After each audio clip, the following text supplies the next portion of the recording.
12वीं कक्षा की हिंदी की पाठ्य पुस्तक अंतरा से यह पाठ आप सबके सामने पेश है। पाठ 19। इस पाठ से संबंधित लेखिका का जीवन परिचय इस भाग में हम समझेंगे। लेखिका का नाम है ममता कालिया। जन्म सन 1940 में हुआ। ममता कालिया का जन्म मथुरा में उत्तर प्रदेश में हुआ। उनकी शिक्षा के कई पड़ाव रहे। पड़ाव से मतलब कि उनकी शिक्षा कई शहरों में हुई, जैसे कि नागपुर, पुणे, इंदौर, मुंबई आदि। दिल्ली विश्वविद्यालय से उन्होंने फिर अंग्रेजी विषय में एमए किया। आप देख सकते हैं कि इनकी शिक्षा का आधार क्या रहा, कितने पड़ावों से गुजरा, और हिंदी साहित्य का इतना बड़ा नाम होने है। लेकिन आप शिक्षा का आधार देखें तो इन्होंने हिंदी विषय में किसी भी तरीके की मुख्य शिक्षा ना लेकर, बल्कि इनका हिंदी विश्वविद्यालय से अंग्रेजी विषय में एमए किया हुआ है, और इनका हिंदी साहित्य में इतना बड़ा नाम है। एमए करने के बाद सन 1963 से 1965 तक दौलत राम कॉलेज दिल्ली विश्वविद्यालय में अंग्रेजी की प्राध्यापका रहीं। 1966 से 1970 तक SNDT महिला विश्वविद्यालय मुंबई में अध्यापन कार्य किया। फिर 1973 से 2001 तक महिला सेवा सदन डिग्री कॉलेज इलाहाबाद में प्रधानाचार्य रहीं। 2003 से 2006 तक भारतीय भाषा परिषद कलकत्ता की निदेशक भी रहीं, और वर्तमान में नई दिल्ली में रहकर स्वतंत्र लेखन कर रही हैं। यानी अब वर्तमान में जो बताया जा रहा है कि ममता कालिया जो हैं वो अब स्वतंत्र लेखन करती हैं। उनकी प्रकाशित कृतियां हैं, जो उनकी मुख्य रचनाएं हैं, यहाँ पर उनका नाम दिया जा रहा है। उनकी मुख्य रचनाओं में से कुछ हैं बेघर, नरक दर नरक, एक पत्नी के नोट्स, प्रेम कहानी, लड़कियां, दौड़ आदि उपन्यास हैं, तथा 12 कहानी संग्रह हैं। 12 कहानी नहीं है, सिर्फ 12 कहानी संग्रह हैं। संग्रह मतलब जहां हर एक संग्रह में कई कई कहानियां हैं, तो ये 12 कहानी संग्रह की बात हो रही है, जो संपूर्ण कहानियां नाम से 2 खंडों में प्रकाशित हैं। और ये 12 कहानी संग्रह 2 खंडों में है, और जिनका नाम है संपूर्ण कहानियां। हाल ही में उनके 2 कहानी संग्रह और भी प्रकाशित हुए हैं, जैसे 25 साल की लड़की और थिएटर रोड के कौवे, और ये भी कहानी संग्रह ही है। और 2 कहानी संग्रह इनके जो हाल ही में जो इनके प्रकाशित हुए हैं, उनका नाम है 25 साल की लड़की और थिएटर रोड के कौवे। कथा साहित्य में उल्लेखनीय योगदान के लिए उत्तर प्रदेश हिंदी संस्थान से साहित्य भूषण 2004 में तथा वहीं से कहानी सम्मान 1989 में प्राप्त हुआ। उनके समग्र साहित्य पर अभिनव भारती कलकत्ता ने रचना पुरस्कार भी उन्हें दिया। इसके अतिरिक्त उन्हें सरस्वती प्रेस तथा साप्ताहिक हिंदुस्तान का श्रेष्ठ कहानी पुरस्कार भी प्राप्त हुआ है। ममता कालिया शब्दों की पारखी हैं। अब यहाँ पर जो ममता कालिया की लेखन शैली है, कि उनके लेखन में जो विशेषताएं हमें देखने को मिलेंगी वो है, और इनके आधार पर आप कई बातें समझेंगे। जैसे कि आप इनके लेखन शैली को समझ लेंगे, एक बार याद कर लेंगे, तो उसके आधार पर इनकी जो रचनाएं हैं उनको जोड़ते हुए जब आप याद करेंगे तो बहुत ही आसानी से याद होंगी। साथ ही पाठ में भी आपको समझने में बड़ी आसानी होगी, भाषा शैली को ध्यान में रखते हुए कि ममता कालिया का जो रचना कौशल है, यानी वो अपनी भाषा शैली कैसी रखती है अपनी रचनाओं में, उसको ध्यान में रखना बहुत ज़रूरी है। ममता कालिया शब्दों की पारखी हैं, मतलब उनकी बहुत पहुंच है शब्दों तक, भाषा में बहुत अच्छी पकड़ है उनकी, तो पारखी हैं वो। ममता कालिया शब्दों की पारखी हैं। उनका भाषा ज्ञान जो है वो अत्यंत उच्च कोटि का है। साधारण शब्दों में भी अपने प्रयोग से जादुई प्रभाव उत्पन्न कर देती हैं। विषय के अनुसार सहज भाव अभिव्यक्ति उनकी खासियत है। व्यंग्य की सटीकता एवं सजीवता से भाषा में एक अनोखा प्रभाव उत्पन्न हो जाता है। ये अपनी बातों को प्रकट करने के लिए, पेश करने के लिए, अच्छी तरीके से समझाने के लिए वो व्यंग्यों का भी प्रयोग करती हैं। साथ में अभिव्यक्ति की सरलता एवं सुबोधता उसे विशेष रूप से मर्मस्पर्शी बना देती है। अब जो यहाँ पर पाठ दिया गया है जिसका नाम है दूसरा देवदास, उस पाठ से संबंधित एक संक्षेप में जो वर्णन है वो यहाँ पे देखने को मिलेगा कि पाठ हमें क्या बतलाएगा। पाठ्य पुस्तक में संकलित जो पाठ है उसका नाम है दूसरा देवदास। कहानी हर की पौड़ी। हरिद्वार के परिवेश को केंद्र में रखकर युवा मन की संवेदना। यानी ये जो पाठ है वो हरिद्वार का जो परिवेश है उसको हमारे सामने लाता है। यानी हरिद्वार कैसा है, हरिद्वार का माहौल कैसा है, तो वो माहौल जो है हमें इस कहानी में देखने को मिलेगा। और साथ ही युवा मन, जो युवा पीढ़ी है उसकी संवेदनाएं, वो क्या सोचता है, समझता है, और उसके अंदर कैसी भावनाएं होती हैं, वो सारी चीज़ें जो है इस कहानी के अंतर्गत हमें देखने को मिलेगी। तो युवा मन की संवेदना, भावना और विचार जगत की उथल पुथल। जो युवा मन होता है वो बहुत बेचैन होता है, क्योंकि उम्र भी वैसी ही होती है। तो उनके मन में विचारों का किस तरीके से आवेग होता है, आना जाना होता है, उथल पुथल होता है, जहाँ कई बार वो स्वयं को खुद भी नहीं समझ पाते। और एक ऐसा व्यवहार होता है उनका इस वक्त पर कि वो स्वयं भी किस तरीके का व्यवहार कर रहे हैं उसमें बहुत उलझे हुए होते हैं। तो ये सारी चीज़ें हरिद्वार के परिवेश के साथ साथ युवा मन की जो स्थिति है उसको भी इस कहानी में पेश किया गया है और आकर्षक भाषा शैली में प्रस्तुत की गई है। ये कहानी युवा हृदय में पहली आकस्मिक मुलाकात की हलचल, यानी किसी से भी पहली मुलाकात अगर युवा मन को प्रभावित कर जाती है तो कैसा उसको महसूस होता है, उस चीज़ को भी यहाँ इस कहानी में देखने को मिलेगा। और साथ ही कल्पना और रूमानियत का उदाहरण है। यानी जो युवा मन है उसके मन में पहली मुलाकात से जो विचार मन में आता है और जिस प्रकार का प्रेम, जो एक हल्का और छोटा सा प्रेम जो धीरे धीरे बढ़ता चला जाता है, कैसे उपजता है, उसकी कहानी यहाँ पर इस कहानी यानी दूसरा देवदास में प्रकाशित की गई है, बात कही गई है। दूसरा देवदास कहानी में लेखिका ने इस तरह घटनाओं का संयोजन किया है कि अनजाने में प्रेम का प्रथम अंकुरण, यानी पहली बार हृदय में किसी के प्रति प्रेम को महसूस करना, प्रथम अंकुरण संभव और पारों के हृदय में बड़ी अजीब परिस्थितियों में उत्पन्न होता है। यह प्रथम आकर्षण और परिस्थितियों के गुंफन ही उनके प्रेम को आधार और मजबूती प्रदान करता है। यानी किस तरीके से दो युवा मन में एक दूसरे के प्रति पहली मुलाकात में ही एक दूसरे के प्रति आकर्षण उत्पन्न होता है और जो हृदय में उत्पन्न प्रथम अंकुरण है प्रेम का, उसके विषय में जानकारी देते हैं। तो लेखिका बताती हैं कि ये प्रथम आकर्षण यानी ये पहला आकर्षण जो एक दूसरे के प्रति उत्पन्न होता है और परिस्थितियों के गुंफन में, यानी परिस्थितियां जो उलझाव पैदा करती हैं, तो ये सब मिलकर उनके प्रेम को एक आधार देती हैं और मजबूती भी प्रदान करती हैं, जिससे ये सिद्ध होता है कि प्रेम के लिए किसी निश्चित व्यक्ति, समय और स्थिति का होना आवश्यक नहीं है। वह कभी भी, कहीं भी, किसी भी समय और स्थिति में उपज सकता है और हो सकता है। कहानी के माध्यम से लेखिका ने प्रेम को बम्बईया फिल्मों की परिपाटी से अलग हटाकर उसे पवित्र और स्थायी स्वरूप प्रदान किया है। यानी जो बम्बईया फिल्में होती हैं, जो बम्बई में फिल्में तैयार होती हैं, उसमें जिस तरीके की प्रेम कहानियाँ दिखाई जाती हैं, उन प्रेम कहानियों से इतर यानी अलग उन्होंने जो प्रेम का पवित्र रूप दिखाया है हरिद्वार के परिवेश में, वो बम्बईया फिल्मों की परिपाटी से थोड़ा अलग हटकर है और अपने प्रेम में पवित्रता और स्थायी रूप दिखाते हुए, जिस तरीके से बम्बईया फिल्मों में होता है कि एकदम से प्यार होना और फिर उनका टूट जाना, बिखराव हो जाना, ये ना होकर बल्कि जो प्रेम का असली स्वरूप है और पवित्र रूप है और जो स्थायी स्वरूप मतलब जो प्रेम हमेशा बना रहता है, उसका यहाँ पे दिखाने को, उस कहानी को माध्यम से दिखाने का प्रयास किया है लेखिका ने। यानी कहानी, कथ्य विषय वस्तु, भाषा और शिल्प की दृष्टि से कहानी बेजोड़ है। तो यहाँ पर आपको दूसरा देवदास कहानी के माध्यम से युवा मन के विचारों को और उनके हृदय में उपजा जो प्रेम है उसके विषय में जानकारी मिलेगी और साथ ही हरिद्वार का जो पवित्र परिवेश है वो देखने को मिलेगा।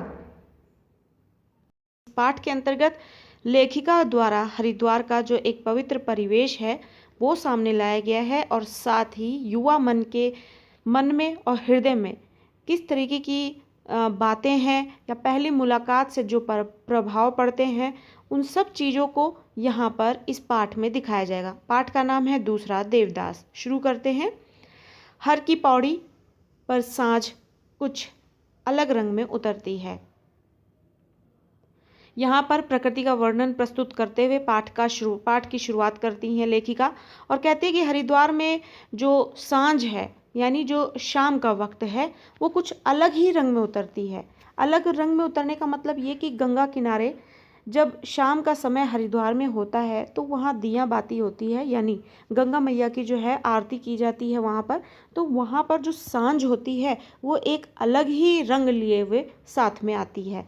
तो इसीलिए प्रकृति का वहाँ का माहौल का जो परिवेश है वो वहाँ का वर्णन शुरू करते हुए हरिद्वार के विषय में बताना शुरू करती हैं कि हर की पौड़ी पर सांझ कुछ अलग रंग में उतरती है। दिया बाती का समय या कह लो आरती की बेला। 5 बजे जो फूलों के दोने 1-1 रुपए के बिक रहे थे इस वक्त 2-2 के हो गए।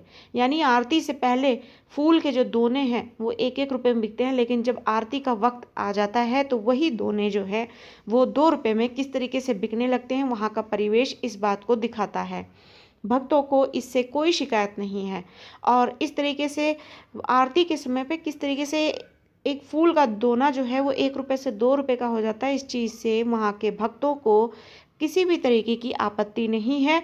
वो क्योंकि ईश्वर की वंदना में लीन रहते हैं तो इसलिए उनको उनकी ज़रूरत की चीज़ें मिलने से मतलब होता है और इस तरीके की कोई आपत्ति वो नहीं जताते।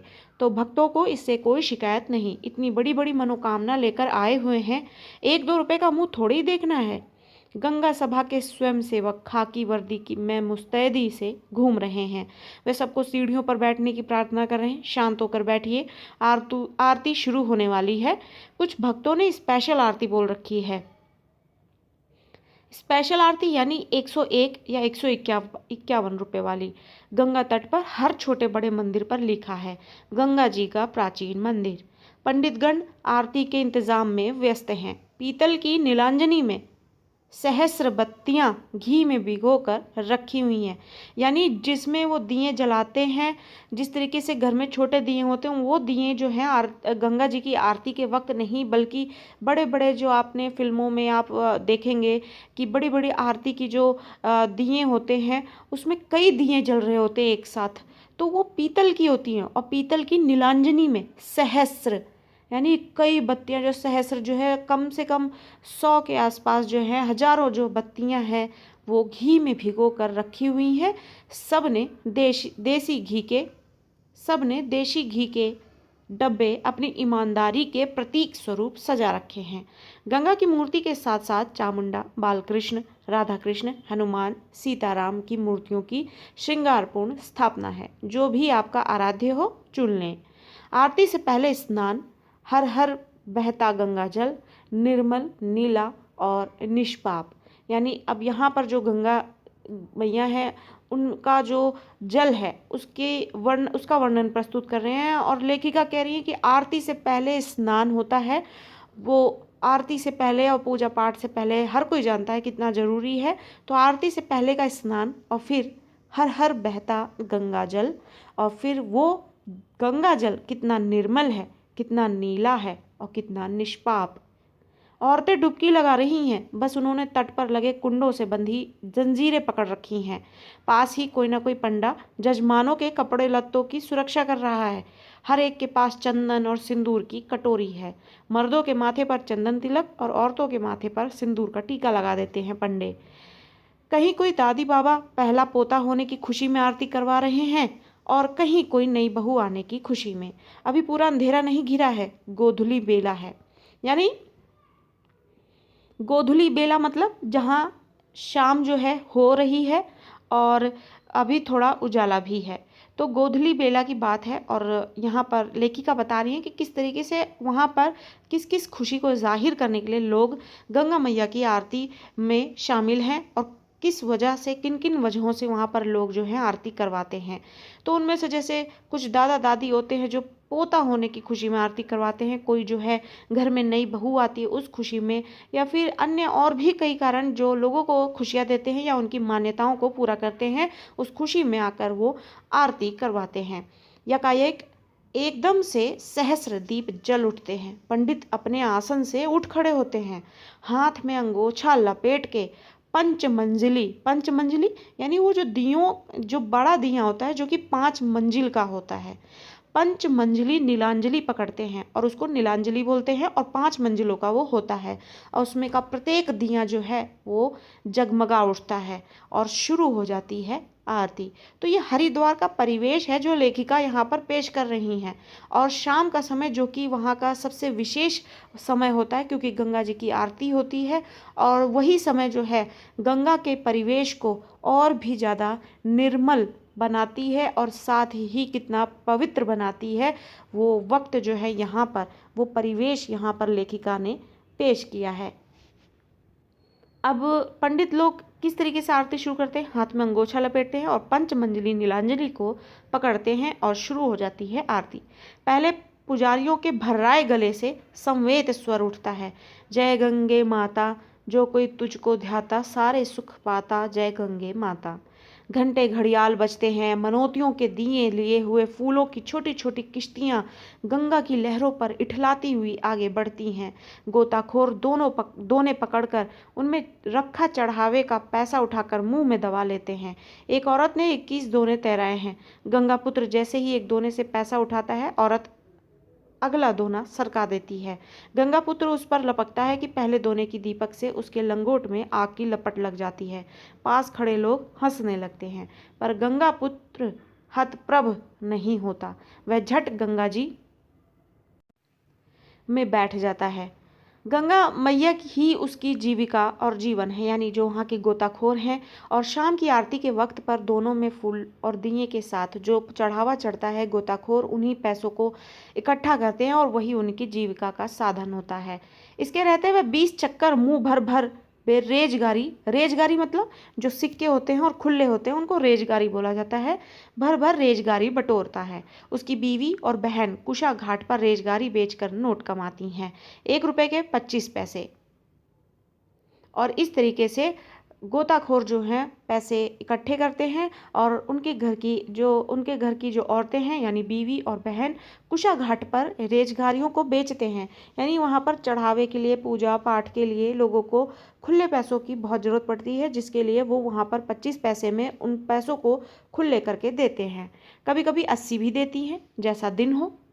पुजारियों का स्वर थकने लगता है तो लता मंगेशकर की सुरीली आवाज़ लाउड स्पीकरों के साथ सहयोग करने लगती हैं और आरती में यकाएक एक स्निग्ध सौंदर्य की रचना हो जाती है। ओम जय जगदीश हरे से हर की पौड़ी गुंजायमान हो जाती है। और इस तरीके से जो हरिद्वार में शाम का, सांझ का वक्त होता है, आरती का समय होता है, वो इस तरीके से संपन्न होता है। औरतें ज़्यादातर नहाकर वस्त्र नहीं बदलती, गीले कपड़ों में ही खड़ी खड़ी आरती में शामिल हो जाती हैं। पीतल की पंचमंजिली नीलांजलि गर्म हो उठी है। पुजारी नीलांजलि को गंगा जल से स्पर्श कर हाथ में लिपटे अंगोछे को नामालूम ढंग से गीला कर लेते हैं।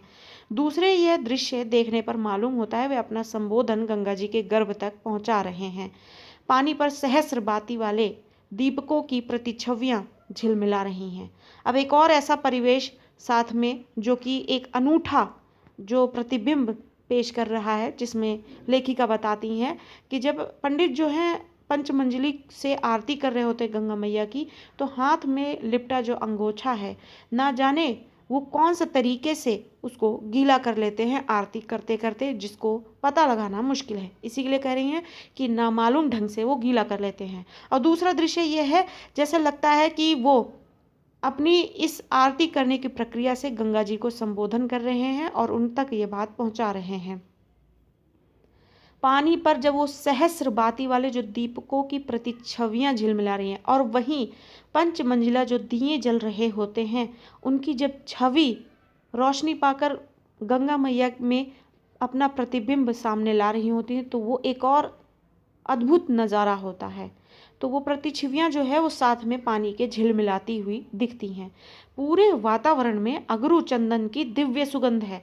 आरती के बाद बारी है संकल्प की और मंत्रोच्चार की।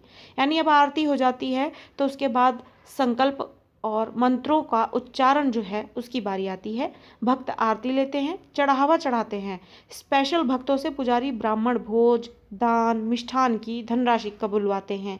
आरती के क्षण इतने भव्य और दिव्य रहे हैं कि भक्त हुज्जत नहीं करते, खुशी खुशी दक्षिणा देते हैं। पंडित जी प्रसन्न होकर भगवान के गले से माला उतार उतार के यजमान के गले में डालते हैं। फिर जी खोल कर देते हैं प्रसाद, इतना कि अपना हिस्सा खाकर भी ढेर सा बचा रहता है। बांटने के लिए मुरमुरे, इलायची दाना, केले और पुष्प। खर्च हुआ पर भक्तों के चेहरे पर कोई मलाल नहीं। यानी हरिद्वार आकर आरती का आनंद लेने के बाद जो दक्षिणा चढ़ावा होने में जो खर्च होता है, उस खर्च से भक्तों को मलाल नहीं होता, क्योंकि वो अपने दिल से और खुशी से ये सब करते दिखते हैं। कई खर्च सुखदायी भी होते हैं, जैसा कि हरिद्वार में चढ़ावे के वक्त पर, हरिद्वार का दौरा करते वक्त, आरती का आनंद लेने के बाद जिस तरीके से खुले दिल से दक्षिणा जो जितना दे सकता है उतना देते हुए हर किसी के चेहरे पे खुशी नज़र आती है। तो कई खर्च जो हैं वो सुखदायी भी होते हैं। कुछ पंडे अभी भी अपने तख्त पर जमे हैं। देर से आने वाले भक्तों का स्नान ध्यान अभी जारी है। आरती के दोने फिर 1 रुपये में बिकने लगे हैं। गंगा जल, अब यहाँ पर जिस तरीके से आरती का समय हो गया और आरती के जो फूल के दोने थे वो 1 से 2 रुपये के हो गए थे। आरती के समाप्त होने के बाद जो मुख्य आरती जो सांझ के वक्त होती है, उसके ख़त्म होते ही आरती जो फूल के दोने होते हैं वो फिर से अपने पुराने दाम पर आ जाते हैं और 1 रुपये में बिकने लगते हैं। गंगा जल आकाश के साथ रंग बदल रहा है। संभव काफ़ी देर से नहा रहा था। जब घाट पर आया तो मंगल पंडा बोले, का हो जजमान, बड़ी देर लगाई दी, हम तो डर गए थे। संभव हंसा। उसके एक बार खूबसूरत दांत सांवले चेहरे पर फब उठे। उसने लापरवाही से कपड़े पहने और जंघिया निचोड़कर थैले में डाला।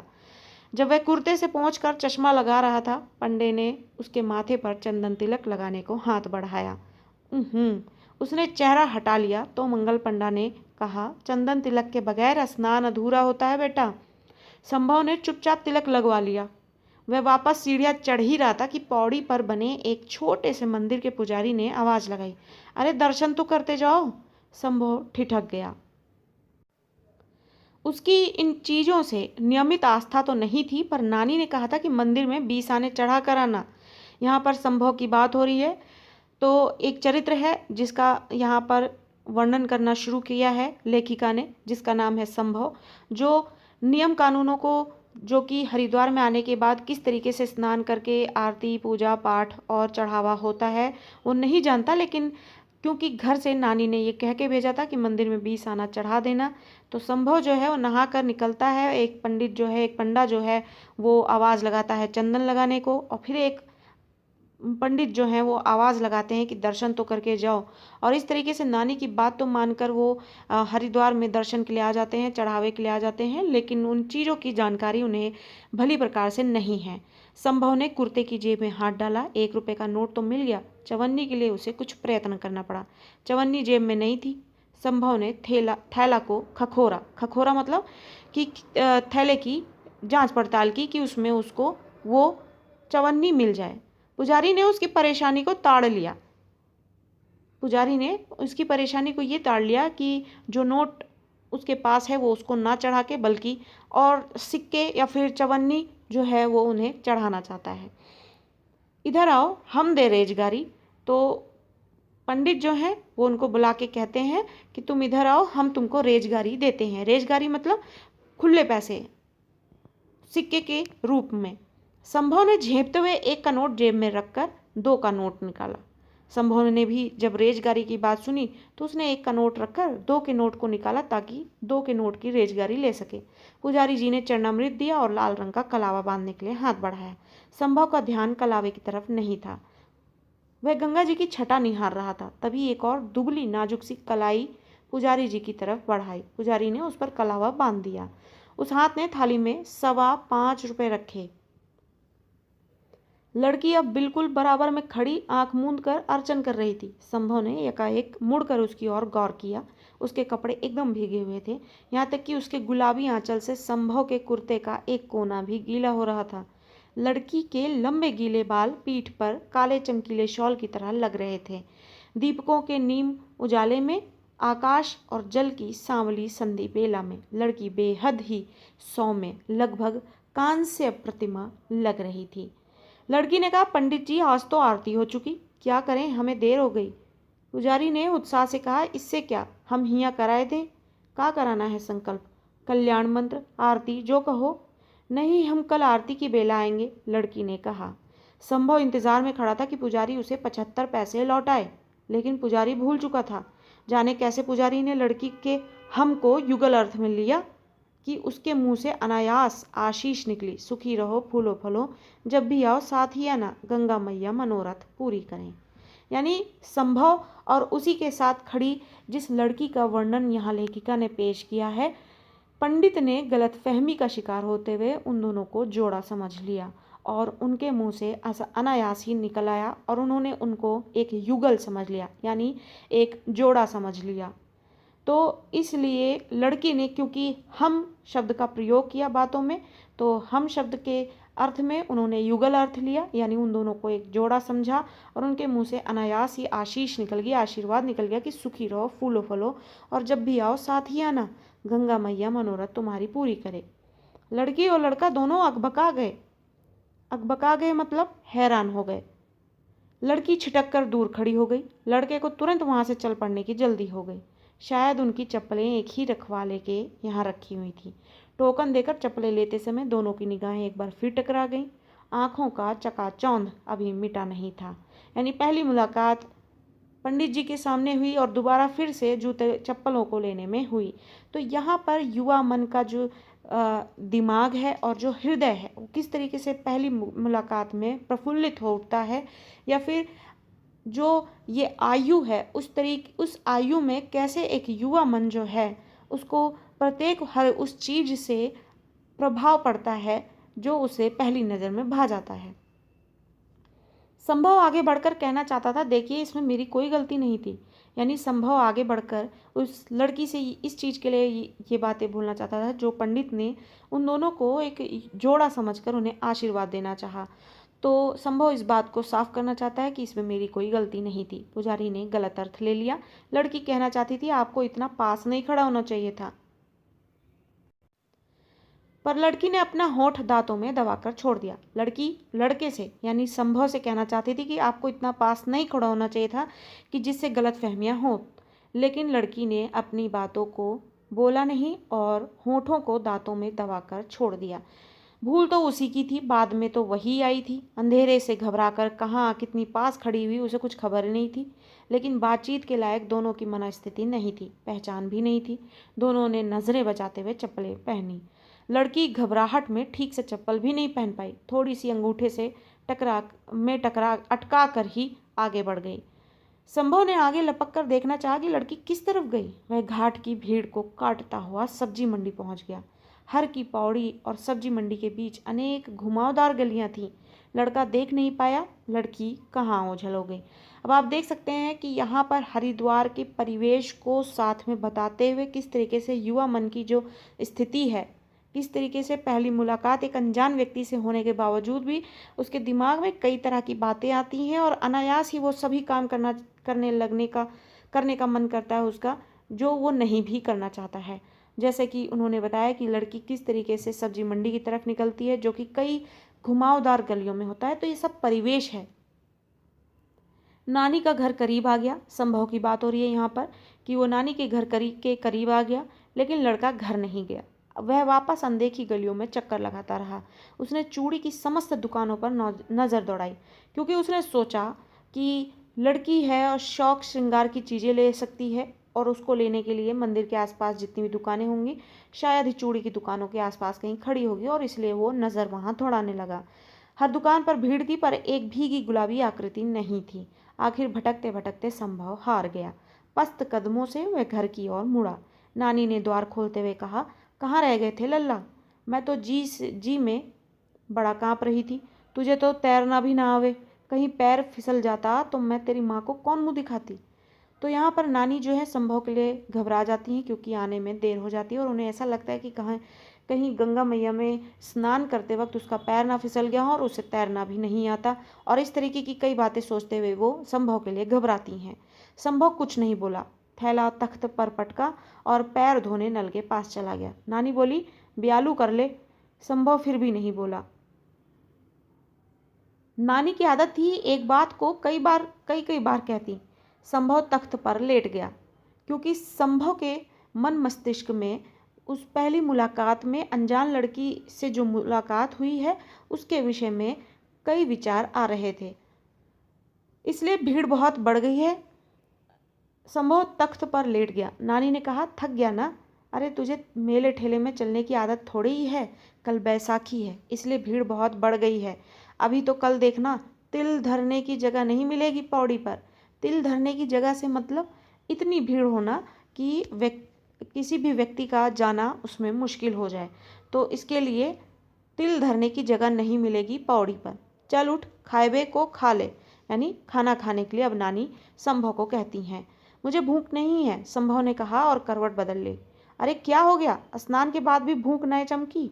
मतलब कहने का अर्थ है कि स्नान के बाद लोगों को भूख भी लगती है, लेकिन ऐसा संभव के साथ नहीं हुआ। नानी खाने के लिए कहती हैं, लेकिन उसके बाद भी संभव खाने से मना करता है और नानी कहती है कि स्नान के बाद भी तुमको भूख ना आए मतलब नहीं चमकी, मतलब भूख नहीं लगना, एहसास ना होना, महसूस ना होना। तभी ना इतनी सीख सलाई दे ही है, क्योंकि खाना नहीं खाते, इसलिए नानी कहती हैं कि तभी सीख और सलाई जैसी इनकी देह है, शरीर है। यानी पतला शरीर है, पतली कदकाठी है।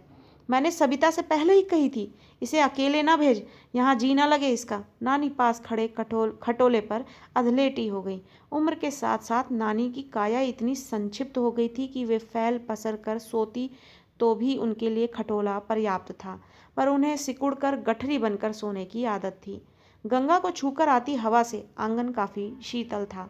अब फिर से एक बार परिवेश का वर्णन है यहाँ पर कि गंगा के पास रहने की वजह से, वहाँ से आती हवाओं की वजह से घर का आंगन जो है वो काफ़ी शीतल था, ठंडा था। ऊपर से नानी ने रोज़ की तरह शाम को चौक भी धो डाला था। नींद और स्वप्न के बीच संभव की आंखों में घाट की पूरी बात उतर आई। लड़की का आंख मूंद कर अर्चना करना, माथे पर भीगे बालों की लट, कुर्ती को छूता उसका गुलाबी आंचल और पुजारी से कहता उसका सौम्य स्वर, हम कल आएंगे। संभव की आंख खुल गई। यह तो वह भूल ही गया था, लड़की ने कल वहां आने का वचन दिया था। संभव आशा और उत्साह से उठ बैठा। यानी घर आने के बाद संभव जो है उन सारी चीज़ों को याद करते हुए सो जाता है, लेकिन अचानक उसे याद आता है कि लड़की ने उस वक्त वहाँ पर यह भी कहा था कि कल शाम की आरती में वो फिर से आएगी। और जब वो उसे एकदम से बात याद आती है तो संभव को आशा और उत्साह दोनों ही, आशा से और उत्साह से वो खुशी से उठकर बैठ जाता है। नानी को झकझोरते हुए बोलता है, नानी नानी चलो खा ले, मुझे भूख लगी है। नानी की नींद झूले के समान थी, कभी गहरी कभी उथली। उथले झोटे में उन्हें देवते की सुध आई। वे रसोई से थाली उठा लाई। संभव ने बहुत मगन होकर खाना खाना शुरू कर दिया। वाह नानी, क्या आलू टमाटर बनाया है। माँ तो ऐसा बिल्कुल नहीं बना सकती। ककड़ी का रायता मुझे बहुत पसंद है। खाते खाते संभव को याद आया आशीर्वचन की दुर्घटना तो बाद में घटी थी। वह कौर हाथ में लिए बैठा रह गया। उसकी आंखों के बीच आगे कुछ घंटे पहले का सारा दृश्य घूम गया। पुजारी का वह मंत्रोच्चार जैसा पवित्र उद्गार, सुखी रहो, फूलो फलो, सारे मनोरथ पूरे हों, जब भी आओ साथ ही आना। लड़की का चिहुकना, छिटक कर दूर खड़े होना और घबराहट में चप्पल भी ठीक से ना पहन पाना और आगे बढ़ जाना। संभव ने विचलित स्वर में कहा, मुझे भूख न आए, मैं तो यूं ही उठ बैठा था। अब जैसे ही दोबारा वो सारी बातें याद आती हैं, संभव फिर बोलता है कि मुझे भूख नहीं है, मैं तो यूं ही उठकर बैठ गया था। सारी रात संभव की आंखों में शाम मंडराती रही। उसकी ज़्यादा उम्र नहीं थी, इसी साल एमए पूरा किया था। अब वह सिविल सर्विसेज प्रतियोगिताओं में बैठने वाला था। माता पिता का ख्याल था वह हरिद्वार जाकर गंगा जी के दर्शन कर ले तो बेखटके सिविल सेवा में चुन लिया जाएगा। लड़का इन टूटकों को नहीं मानता था, पर घूमना और नानी से मिलना उसे पसंद था। तो यहाँ लेखिका बताती हैं कि किस तरीके से संभव का नानी के पास आना जो है एक संयोग सा बना, क्योंकि वो सिविल सर्विसेज की प्रतियोगिताओं में अब बैठने वाला था। तो माता पिता का ऐसा मानना है कि एक बार अगर गंगा जी के दर्शन कर लेगा तो ये सफलता पाना आसान हो जाएगा। इस तरीके के टोटकों में उसका बिल्कुल विश्वास नहीं था, लेकिन घूमना पसंद था और नानी से मिलना भी, इसलिए वो वहाँ आ गया था। अभी तक उसके जीवन में कोई लड़की किसी अहम भूमिका में नहीं आई थी। लड़कियां या तो क्लास में बाईं तरफ की बेंचों पर बैठने वाली एक कतार थी, या फिर ताई चाची की लड़कियां जिनके साथ खेलते खाते हुए बड़ा हुआ था।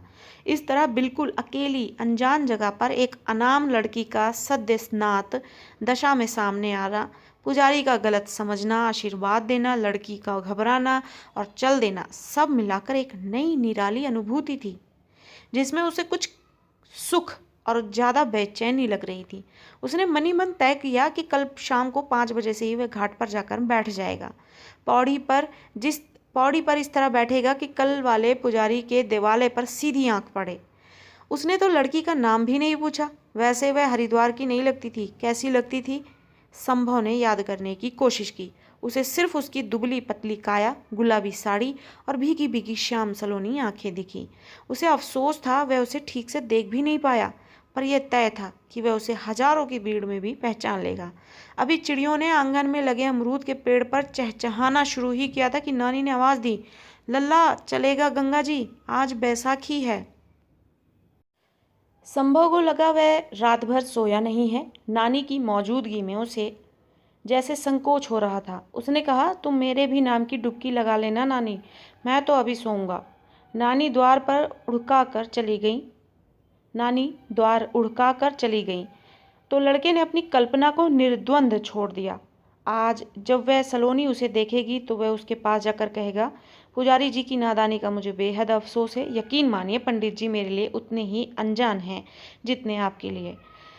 क्योंकि जिस तरीके का माहौल बना था और पंडित जी ने गलत समझकर दोनों को एक युगल समझ लिया और उनको वैसा ही आशीर्वाद दिया, तो उन सब बातों के तहत संभव ने ऐसा सोचा कि लड़की ऐसा सोच सकती है कि पुजारी जी से उसकी पहचान है और जानबूझकर ये सब बोला गया है और किया गया है। तो संभव जो है वो ये सोचता है कि शाम को पुजारी जी की नादानी का मुझे बेहद अफसोस है, ये कहकर लड़की को बता देगा कि ये जो है पंडित जी वो भी उनके लिए उतने ही अनजान है जितने कि आप। लड़की कहेगी कोई बात नहीं। वह पूछेगा, आप दिल्ली से आई हैं? लड़की कहेगी, नहीं, हम तो यहाँ के हैं। तो इस तरीके से संभव जो है अपने मन में ये सारी बातें चला रहा है और ये सारी बातें वो सोचता चला जा रहा है। बस उसके हाथ पते की बात लग जाएगी और इस तरीके का विचार करते करते वह ये सोचता है कि बातों को इस तरीके से शुरू करते हुए वो ये पता लगा लेगा कि लड़की कहाँ की है। अगर उसने रुख दिखाया तो वह कहेगा, मेरा नाम संभव है और आपका।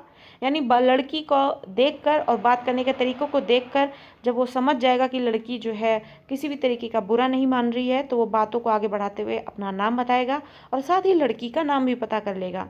वह क्या कहेगी, उसका नाम क्या होगा, वह बीए में पढ़ रही होगी या एमए में। इन सवालों के जवाब वह अभी ढूंढ ही नहीं पाया था कि नानी वापस भी आ गई। ले, तू अभी तक सपने ले रहा है? वहाँ लाखन लोग नहान कर लिए। अरे अभी तो बड़ों का कहा कर लो। लड़के की तंद्रा नष्ट हो गई। नानी उवाच के बीच सपने 9-2-11 हो गए और इस तरीके से नानी के आने के बाद नानी की बातें सुनकर संभव की नींद टूट गई। लड़के ने उठते उठते तय किया कि इस वक्त वह घाट तक चला तो जाएगा पर नहाएगा नहीं। हाथ मुंह धोकर प्रार्थना कर लेगा। कुछ देर पौड़ी पर बैठकर गंगा की जलराशि निहारेगा और फिर उसके बाद लौटते हुए मथुरा जी की प्राचीन दुकान से गर्म जलेबी खरीदेगा और वापस आ जाएगा। उसने कुर्ते की जेब में 20 का नोट डाला और चल दिया। वास्तव में पौड़ी पर आज अद्भुत भीड़ थी। गंगा के घाट से भी चौड़ा मानव रेला दिखाई दे रहा था। भौर की आरती हो चुकी थी, लेकिन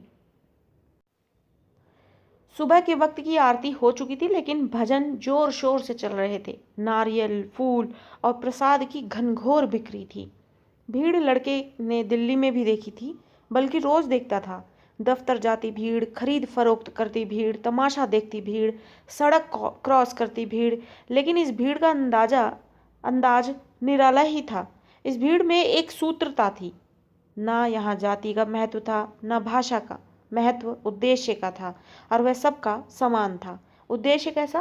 क्योंकि गंगा स्नान के उद्देश्य से हर कोई आता और मनौती करता, और कुछ लोग मनौती करते और कुछ लोग मनौती पूरी होने पर अपनी खुशी जाहिर करने के लिए आते।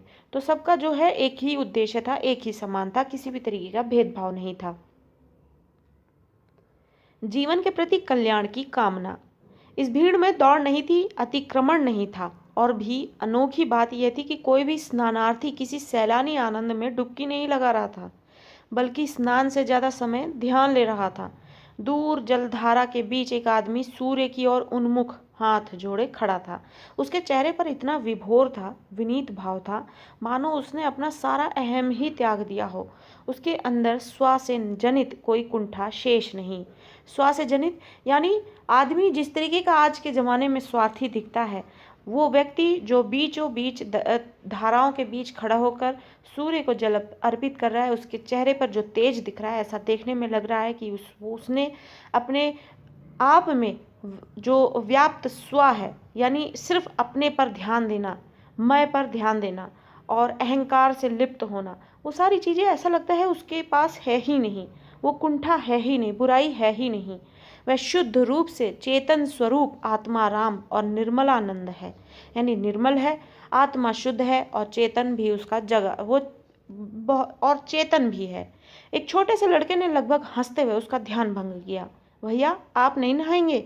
यानी गंगा के किनारे आकर हर कोई जो है स्नान करता है, पूजा पाठ करता है, लेकिन जो संभव है वो गंगा नदी के किनारे बैठकर सिर्फ वहाँ की धारा को निहारते हैं, लोगों को निहार रहे हैं, भीड़ को निहार रहे हैं, और उन्हें महसूस कर रहे हैं कि किस तरीके से शहरों की भीड़ में और यहाँ की भीड़ में क्या अंतर है, लोगों के चेहरे पर कैसा तेज दिख रहा है और वो क्यों दिख रहा है। और इसी ध्यान में बैठे होने की वजह से वो ये भूल गया था कि वो गंगा किनारे है। उसे ध्यान मग्न होने की बजाय स्नान करना चाहिए, नहाना चाहिए, स्नान करके फिर पूजा पाठ में ध्यान लगाना चाहिए। और इसी के चलते एक लड़का आके उसको टोकता है और कहता है कि भैया आप नहीं नहाएंगे? संभव ने गौर किया, जाने कब पौड़ी पर उसके नजदीक यह बच्चा आ बैठा था। उसका भाल चंदन चर्चित था। भाल मतलब माथा, चंदन चर्चित यानी चंदन के टीके से अपने आप को बतला रहा था, यानी माथे पर इतना बड़ा चंदन का टीका था कि वो साफ दिख रहा था। उसका भाल चंदन चर्चित था, चेहरे पर चमकीली ताजगी थी। अकेले हो? संभव ने बच्चे से पूछा। अकेले हो? नहीं, बुआ साथ हैं। कहाँ से आए हो? रोहतक। अब वापस जाओगे? नहीं, बच्चे ने चमकीली आंखों से बताया। अभी तो मनसा देवी जाना है। वह उधर। बच्चा सामने पहाड़ी पर बना एक मंदिर इंगित से दिखाने लगा, इशारे से। इंगित मतलब इशारे से। यह स्थल संभव को पहले दिन से ही अपनी ओर खींच रहा था, लेकिन नानी ने उसे बरज दिया था। ना लल्ला, मनसा देवी जाना है तो क्या वह झूला गाड़ी में तो बैठिए ना, मैं तो बैठियो ना, रस्सी से चलती है, क्या पता कब टूट जाए। एक बार टूटी थी, हजारन मरे गिरे थे। जाना है तो चढ़कर जाना, उसका महात्म अलग है। यानी संभव ये बताता है कि मनसा देवी के विषय में उन्होंने अपनी नानी से भी सुना था, लेकिन नानी ने ऐसा दृश्य सामने ला दिया था कि संभव को उन्होंने ये समझा दिया था कि इस तरीके से जाना जो है बहुत ही खतरनाक है। और एक बार ऐसा वाकया भी हो गया था कि कई लोग जो है इस तरह से जाने में मारे भी गए थे। तो चढ़ाई कर जाना भी जो है लाभप्रद होता है और साथ ही उसका महत्व भी होता है। संभव बहुत शारीरिक मेहनत में यकीन नहीं करता था, यानी इतनी शारीरिक मेहनत करके कि पहाड़ों की चढ़ाई करके फिर वो वहाँ मंदिर तक जाता, तो इन सब चीज़ों में शारीरिक मेहनत में वो यकीन नहीं करता था। बरसों से कुर्सी पर बैठे पढ़ते पढ़ते उसे सक्रियता के नाम पर हमेशा किसी दिमागी हरकत का ही ध्यान आता था। दिमागी हरकत का ध्यान आता था मतलब ये कि कोई ना कोई जुगाड़ ढूंढना। अगर नानी ने कहा है कि इस तरीके से जाना जो है खतरा है, खतरनाक है, और चढ़ाई करके जाना जो है बहुत ही लाभप्रद होता है, तो इस तरीके की शारीरिक मेहनत वो करना नहीं चाहता और इसलिए वो दिमागी कसरत करता है और कुछ दूसरा जुगाड़ ढूंढने की कोशिश करता है। उसे यहाँ सुबह सुबह नानी का झाड़ू लगाना, चक्की चलाना, पानी भरना, रात के मांजे बर्तन फिर से धो धो कर लगाना सब कष्ट दे रहा था। वह ऐतराज़ नहीं कर रहा था तो सिर्फ इसलिए कि महज 4 दिन रुककर वह नानी की दिनचर्या में हस्तक्षेप करने का अधिकारी नहीं बन सकता। संभव ने बच्चे से कहा, अगर गिर गए तो? बच्चा हंसा, इतने बड़े होकर डरते हो भैया? गिरेंगे कैसे, इतने लोग जो चढ़ रहे हैं। शहर के इतिहास के साथ साथ संभव उसका भूगोल भी आत्मसात करना चाहता था, इसलिए थोड़ी देर बाद वह अटकता भटकता उस जगह पहुंच गया जहां से रोपवे शुरू होती थी। रोपवे के नाम में कोई धर्माडंबर नहीं था। उषा ब्रेको सर्विस की खिड़की के आगे लंबा क्यू था। वहीं मनसा देवी पर चढ़ाने वाली चुनरी और प्रसाद की थैलियां बिक रही थी, 5, 7 और 11 रुपए की। कई बच्चे बिंदी पाउडर और उसके सांचे बेच रहे थे, 3-3 रुपए में। उन्होंने अपनी हथेली पर कलात्मक बिंदियां बना रखी थी, नमूने की खातिर। उससे पहले संभव ने कभी बिंदी जैसे श्रृंगार प्रसाधन पर ध्यान नहीं दिया था। अब एकाएक उसे ये बिंदियां बहुत आकर्षक लगने लगी। मन ही मन उसने एक बिंदी उस अज्ञात यौवना यानी अज्ञात जिसकी जानकारी ना हो, यौवना मतलब वह युवती। तो जैसे ही ख्याल संभव के मन मस्तिष्क में उस लड़की का आने लगा जो पिछली संध्या को वो आरती के समय गंगा मैया के गंगा नदी के किनारे जो है वहाँ पर स्नान करते हुए उनको मिली थी, मुलाकात हुई थी, उसका ख्याल आया और ख्याल आते ही बिंदी जैसे विषयों पर भी उसका ध्यान जाने लगा और इस तरीके से उस अज्ञात यौवना के माथे पर उसे सजा दी। मांग में तारे भर देने जैसे कई गाने उसे आधे अधूरे याद आकर रह गए। उसका नंबर बहुत जल्द आ गया। अब वह दूसरी कतार में था जहां से केबिल कार में बैठना था। सभी काम बड़ी तत्परता से हो रहे थे। जल्दी वह विशाल परिसर में पहुंच गया जहां लाल, पीली, नीली, गुलाबी केबिल कार बारी बारी से आकर रुक रही थी। 4 यात्री बैठाती और रवाना हो जाती। केबिल कार का द्वार खोलने और बंद करने की चाबी ऑपरेटर के नियंत्रण में थी। संभव एक गुलाबी केबिल कार में जाके बैठ गया। कल से उसे गुलाबी के सिवा और कोई रंग सुहा ही नहीं रहा था।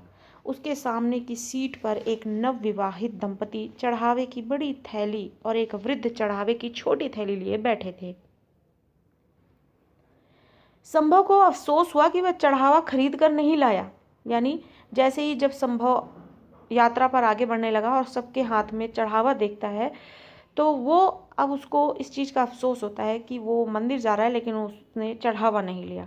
इस वक्त जहाँ से केबिल कार गुजर रही थी नीचे कतारबद्ध फूल खिले हुए थे। लगता था रंग बिरंगी वादियों से कोई हिंडोला उड़ा जा रहा है। एक बार चारों ओर के विहंगम दृश्य में मन रम गया तो न मोटे मोटे फौलाद के खम्भे नजर आए और न भारी केबिल वाली रोपवे। पूरा हरिद्वार सामने खुला था। जगह जगह मंदिरों के बुर्ज, गंगा मैया की धवल धारा और सड़कों के खूबसूरत घुमाव। नीचे सड़क के रास्ते चढ़ते हाँफते लोग, लिम्का की दुकानें और नाम अनाम पेड़। बहुत जल्द उनकी केबिल कार मनसा देवी के द्वार पहुंच गई। यहाँ फिर चढ़ावा बेचने वाले बच्चे नजर आए। संभव ने एक थैली खरीद ली और सीढ़ियाँ चढ़कर प्रांगण में पहुंच गया। नाम मनसा देवी का था पर वर्चस्व सभी देवी देवताओं का मिला जुला था। एकदम अंदर के प्रकोष्ठ में चामुंडा रूप धारणी मनसा देवी स्थापित थी। व्यापार यहाँ भी था मतलब कि मंदिर से संबंधित जो चीजें जरूरत की थी वहां पर भी बिक रही थी। मनोकामना के हेतुक लाल पीले धागे 1.25 रुपए में बिक रहे थे। लोग पहले धागा बांधते फिर देवी के आगे शीश नवाते। संभव ने भी पूरी श्रद्धा के साथ मनोकामना की गांठ लगाई, सिर झुकाया, नैवेद्य चढ़ाया और वहां से बाहर आ गया। आंगन में रुद्राक्ष मालाओं की अनेक गुमटियां थीं। जहां 10 रुपए से लेकर 3000 तक की मालाओं पर लिखा था असली रुद्राक्ष। नकली साबित करने वाले को 500 रुपये इनाम। एक तरफ हलवाई गरम जलेबी पूरी कचौड़ी छान रहे थे। मेले का माहौल था। संभव वापस केबिल कार की कतार में लग गया। वापसी का रास्ता ढलवा था। कार और भी जल्द नीचे पहुंच रही थी। इस बार संभव के साथ 3 समवयस्क मतलब समान उम्र के लड़के भी बैठे हुए थे। वे केबिल कार की ढलवा दौड़ देख रहा था कि यकायक 2 आश्चर्य एक साथ घटित हुए। यानी 2 आश्चर्य कर देने वाली घटनाएं एक साथ उसके साथ वहां पर घटित होती हुई दिखी। वह बच्चा जो पौड़ी पर उसके करीब आकर बैठा था दूर पीली केबिल कार में नजर आया। बच्चे की लाल कमीज उसे अच्छी तरह याद थी, हालांकि इतनी दूर से उसका चेहरा स्पष्ट नजर नहीं आ रहा था। और बच्चे से सटी हुई जो दुबली पतली श्याम सलोनी आकृति बैठी थी, वह थी वही लड़की जो कल शाम के झुटपुटे में हर की पौड़ी पर उससे टकराई थी। संभव बेहद बेचैन हो गया। वह दाएं बाएं झुक झुक कर चीनने मतलब पहचानने की कोशिश करने लगा। उसका मन हुआ पंछी की तरह उड़कर पीले केबिल कार में पहुंच जाए। बहुत जल्द केबिल कार वापस नीचे पहुंच गई।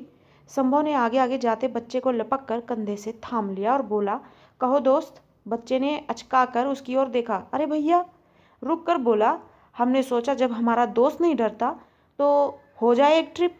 तभी आगे से एक महीन सी आवाज ने कहा, मन्नू घर नहीं चलना है? बालक मन्नू ने कहा, अभी आया बुआ। संभव ने अस्फुट स्वर में पूछा, ये तुम्हारी बुआ है? और क्या? मन्नू ने साश्चर्य जवाब दिया। हमें नहीं मिलाओगे? हम तो तुम्हारे दोस्त हैं। मन्नू वाकई उसका हाथ खींचता हुआ चल दिया। बुआ बुआ, इनसे मिलो, ये हैं हमारे नए दोस्त। उसने प्रश्नवाचक नजरों से संभव को देखा। अपना नाम खुद बताइए। वह अपना बताता। इससे पहले उसे महीन मीठी आवाज ने कहा, ऐसे कैसे दोस्त हैं तुम्हारे? तुम्हें उनका नाम भी नहीं पता? अब संभव ने गौर किया। बिल्कुल वही कंठ, वही उलाहना, वही अंदाज। पुलक से उसका रोम रोम हिल उठा। हे ईश्वर, उसने कब सोचा था मनोकामना का मौन उद्गार इतनी शीघ्र शुभ परिणाम दिखाएगा। यानी उसकी मनोकामना जो उसने की थी वो पूरी भी हो गई और इतनी जल्दी होगी, इस चीज़ का उसने सोचा भी नहीं था। और इस चीज़ से दो आश्चर्य करने वाली घटनाएं घटी, और वो यही थी कि वो बच्चा जो कि पहले वो मिल चुके थे और वो लड़की जो उस बच्चे से ही जुड़ी हुई थी, और साथ ही यहाँ पर ये भी क्योंकि वो इस तरीके के पाखंड में, क्योंकि उस तरीके का ये सब बातें उसे पाखंड सी लगती थी कि क्योंकि सिविल सर्विसेज परीक्षाओं में वो पास होना चाहता था, इसलिए यहाँ पर गंगा मैया के दर्शन करने आया था। लेकिन साथ ही मनसा देवी जी के भी दर्शन करने के बाद और मनोकामना का इतनी जल्दी पूरा होना उसको आश्चर्य कर दे रहा था। लड़की ने आज गुलाबी परिधान नहीं पहना था, पर सफ़ेद साड़ी में लाज से गुलाबी होते हुए उसने मनसा देवी पर एक और चुनरी चढ़ाने का संकल्प लेते हुए सोचा, मनोकामना की गांठ थी अद्भुत, अनूठी है, इधर बांधो उधर लग जाती है। तो वो बताती है कि मनोकामना की गांठ भी जो है यहाँ पर बहुत ही अद्भुत है कि इधर तुम बांधते हो और उधर तुम्हारी जो मनोकामनाएं हैं वो पूरी भी होने लगती हैं। पारो बुआ इनका नाम है। मन्नू ने बुआ का आंचल खींचते हुए कहा, और इस तरीके से संभव को उस लड़की का नाम भी पता चल गया बच्चे के द्वारा, क्योंकि वो नाम लेके उसको पुकारता है, पारो बुआ, और इस तरीके से संभव को उसका नाम पता लग जाता है कि लड़की का नाम पारो है। संभव देवदास। संभव ने हंसते हुए वाक्य पूरा किया, और इस तरीके से बदले में संभव ने भी अपना पूरा नाम बताया, संभव देवदास। उसे भी मनोकामना का पीला लाल धागा और उसमें पड़ी गिठान का मधुर स्मरण हो आया। यानी मनसा देवी के दर्शन करने के लिए जब वो भी गया और उसने चढ़ावा लिया और साथ ही वहाँ पर ये मनोकामना मांग की कि वो इस तरीके की मनोकामना की थी, और इसका परिणाम इतनी जल्दी मिला कि लड़की से तुरंत मुलाकात भी हो गई। तो उसी खुशी में उसको वो पीला लाल धागा याद आ गया, और साथ ही उसमें पड़ी गिठान का मधुर स्मरण भी हो गया। गिठान मतलब कि मनोकामना को पूरी करने के लिए वो धागे जब बांधे जाते हैं तो उससे पड़ी गांठ और वहाँ पर बांधना उसका मधुर स्मरण हो आया, और उसका मन बहुत ही प्रफुल्लित हो उठा। और इस तरीके से युवा मन जो है किस तरीके से बेचैन होता है पहली मुलाकात में अगर किसी प्रकार का आकर्षण हो जाता है, और किस तरीके से जो यहाँ पर हरिद्वार का एक परिवेश सामने लाया गया है जो कि बहुत ही आकर्षित करने वाला है, उसको सामने लाया गया, जो कि पाठकों को बड़ी ही आसानी से अपनी ओर आकर्षित कर लेता है। परिवेश का बहुत ही मनोहारी चित्रण यहाँ इस पाठ में हुआ है। और जो संभव है अपना नाम संभव देवदास क्यों बताता है, इसके पीछे का कारण ये है कि संभव, क्योंकि संभव तो उसका अपना असली ही नाम था, लेकिन देवदास उसने इसलिए जोड़ा क्योंकि जब कल सांझ की आरती के बाद दोनों एक दूसरे से मिले थे, अनजान थे, लेकिन घर जाने के बाद जिस तरीके से वो सारी बातें उसके मन में आ रही थी और बेचैनी हो रही थी उसे, तो उसको अपनी जो छवि है वो देवदास की तरह महसूस होने लगी थी। और जब मनोकामना पूरी हुई और उसका मन प्रफुल्लित हो उठा, तो खुशी खुशी में उसने अपना नाम संभव देवदास बताया। और इसी तरीके से पाठ का नाम भी जो है वो दूसरा देवदास रखा गया। कि किस तरीके से देवदास जो है पारो के, यहाँ पर वास्तव में दो कारण हैं देवदास बताने के। कि एक कारण तो ये था कि बेचैनी की वजह से देवदास की तरह की जो छवि है वो प्रस्तुत हुई, और दूसरा ये कि उस लड़की का जिसके लिए इतनी बेचैनी संभव के मन में थी और उससे वो मिलना चाहता था, और किस तरीके से मनसा देवी के दर्शन करते करते में उस लड़की से मुलाकात भी हो गई, और मुलाकात के जरिए ये भी पता लगा कि उसका नाम पारो है। तो पारो के लिए, क्योंकि नाम लड़की का नाम जो है पारो था, तो बदले में संभव ने भी अपने नाम को इस तरीके से उसके सामने रखा कि उसका नाम संभव देवदास है, क्योंकि देवदास के साथ पारो का नाम जुड़ा है और पारो के साथ देवदास का नाम। जैसे ही उसे ये पता लगा कि लड़की का नाम पारो है, तो उसने अपना नाम जो है संभव देवदास लड़की को बताया। तो इस तरीके से दो कारण देखने को मिलते हैं, और एक कारण तो वाजिब यहाँ पर दिख भी रहा है, और दूसरा कारण जो है यहाँ पर ये जो कि पाठ में पिछले शेष भाग में जो हमने पढ़ा था, जहाँ हमने देखा कि किस तरीके से सांझ के वक्त पे अनजान मुलाकात में किस तरीके से लड़की से मुलाकात होती है और गलतफहमी का शिकार भी होते हैं पंडित जी उनकी वजह से, साथ में खड़े होने की वजह से उन्हें आशीर्वाद मिलता है, और उसके बाद घर जाने के बाद किस तरीके से बेचैनी होती है वो सारा वाकया याद करते हुए। तो इस तरीके से देवदास की छवि की वजह से भी वो अपना नाम संभव देवदास बताते हैं, और साथ ही लड़की का नाम पारो होने की वजह से भी वो अपना नाम संभव देवदास बताते हैं। तो आशा करती हूँ पाठ यहाँ बेहतरीन तरीके से समझ में आया होगा। धन्यवाद।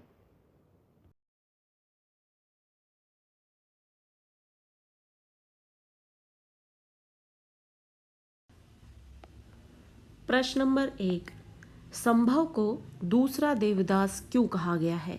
इसके औचित्य पर टिप्पणी कीजिए। जो पाठ हमने पढ़ा दूसरा देवदास, उसमें संभव नाम का जो कैरेक्टर है, चरित्र है, उसको दूसरा देवदास क्यों बताया गया है और ये बात कितनी उचित है, ये हमें इस पर टिप्पणी करनी है पाठ के आधार पर। बांग्ला के प्रसिद्ध उपन्यासकार शरतचंद्र चट्टोपाध्याय ने देवदास उपन्यास की रचना की है। तो बांग्ला के प्रसिद्ध उपन्यासकार हैं जिनका नाम है शरतचंद्र चट्टोपाध्याय, उन्होंने देवदास की रचना की थी। देवदास उपन्यास जो है उन्होंने लिखा था। ये एक अद्भुत प्रेम कहानी है, एक अनोखी प्रेम कहानी है जिसमें नायक देवदास नायिका पारो के प्रति आसक्त है, यानी उसके स्नेह में है, प्रेम में है। लेखिका ममता कालिया ने हरिद्वार की पृष्ठभूमि पर, अब लेखिका जो ममता कालिया जी हैं उन्होंने यहाँ पर रचना की है दूसरा देवदास। उन्होंने इस रचना को किस नज़र से या नज़रिए से पेश किया है वो बताया जा रहा है कि लेखिका ममता कालिया जो है उन्होंने हरिद्वार की पृष्ठभूमि ली है, उस पर एक ऐसी ही प्रेम कहानी की रचना की है।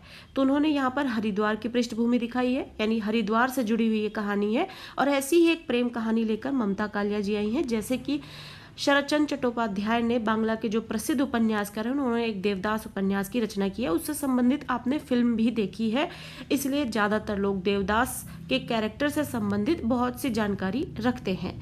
एक अज्ञात युवती के प्रति नायक जो है वो संभव आकर्षित हो जाता है, यानी यहाँ पर जिस युवक और युवती की बात हो रही है, यहाँ पर एक युवक जो है अज्ञात युवती यानी जिसके बारे में कोई जानकारी नहीं है, उससे वो आकर्षित हो जाता है। उसे पुनः देखने के लिए वो उसे फिर से देखना चाहता है, उसको देखने के लिए गलियों में उसे ढूंढता है, घाट की सीढ़ियों पर उसकी प्रतीक्षा करता है। युवती की अनुपस्थिति में यानी कि गैर मौजूदगी में भी उसके साथ होने का वो अनुभव करता है। लेखिका ने नायिका का नाम पारो तथा नायक का नाम संभव देवदास रखा है। कहानी के पात्रों के माध्यम से लेखिका ने प्रेम के पवित्र और अस्थायी रूप को दर्शाया है। अस्थायी रूप को यानी वही रूप जो पहले देखा जाता है वो वैसे का वैसा नहीं मिलता, या अब जो रूप देखने को मिल रहा है वो पहले नहीं देखने को मिलता, तो अस्थायी रूप है। जिस प्रकार देवदास और पारो में पावन प्रेम का अभ्युदय यानी उदय हुआ था, इसी तरह दूसरा देवदास में संभव व पारो में प्रेम का अभ्युदय हुआ, इसी कारण संभव को दूसरा देवदास यहाँ पर कहा जाता है। जिस तरीके से देवदास नामक जो चरित्र है उसके बारे में हर कोई जानता है, देवदास और पारो जिनके बीच में एक अनोखा प्रेम था, उसी को जो है उसी नज़रिए को यहाँ पर जो लेखिका ममता कालिया जी हैं उन्होंने हरिद्वार के पृष्ठभूमि पे एक युवक और युवती के प्रेम कहानी को यहाँ पर एक प्रसंग के रूप में पेश किया है। युवक का नाम है संभव और युवती का नाम है पारो, और ऐसा ही स्नेह उनमें भी उपजा है जिसकी चर्चा वो इस पाठ में करती हुई नजर आती है। और क्योंकि बहुत कुछ ये हद तक देवदास से मिलता जुलता है, इस वजह से इसको दूसरा देवदास नाम भी दिया गया है। प्रश्न नंबर 2, दिल्ली में देखी भीड़ व हरिद्वार की भीड़ में संभव ने क्या अंतर देखा। संभव जब हरिद्वार में आता है तो वो दिल्ली में जो भीड़ उसने देखी महसूस की है और हरिद्वार की जो भीड़ उसने देखी और महसूस की है उसमें वो क्या अंतर देखता है। संभव दिल्ली का रहने वाला था। दिल्ली जैसे शहर में वह रोजाना भीड़ देखता था। वह भीड़ दफ्तर जाती हुई, व्यस्त बाजारों में सामान बेचती हुई भी और खरीदती हुई भी, पेट पालने के लिए सड़कों पर तमाशा दिखाती हुई, नौकरी पर जाने के लिए सड़क पार करती हुई दिखाई देती थी। इस भीड़ में सभी के अलग उद्देश्य होते थे, यानी जो दिल्ली शहर का जो भीड़ था वो उद्देश्यों से भरा हुआ था। उसका उद्देश्य क्या था? ये हर कोई व्यक्ति जो है अपने ऑफिस भाग रहा है, पैसे कमा रहा है, कोई सामान खरीदने के लिए, कोई सामान बेचने के लिए, और कोई अपनी नौकरी पर जाने के लिए सड़क पार करते हुए दिखाई दे रहा था।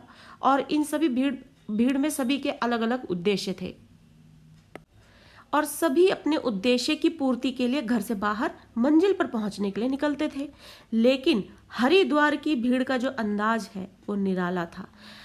शहरों में जो भीड़ निकलती है वो अपना पेट पालने के लिए, जीविका के लिए जो है घर से बाहर निकलती है और हर कोई व्यक्ति जो है एक उद्देश्य की पूर्ति के लिए घर से निकलता है। लेकिन हरिद्वार में जो भीड़ दिखती है उसका अंदाज ही निराला था। इस भीड़ में एक सूत्रता थी।